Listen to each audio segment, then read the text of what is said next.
In today's video, I'm going to show you how to set your home and work addresses in Google Maps. First, open the Google Maps app on your phone and tap your profile picture in the top right corner. Next, select your data in Maps. You'll see options for home and work.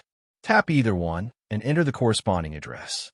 Once you've saved your addresses, Google Maps can provide faster directions, commute updates, and personalized recommendations based on your frequent locations.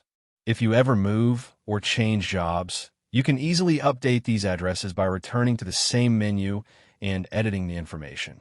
Setting your home and work locations also saves time, since you won't need to type the addresses every time you want directions.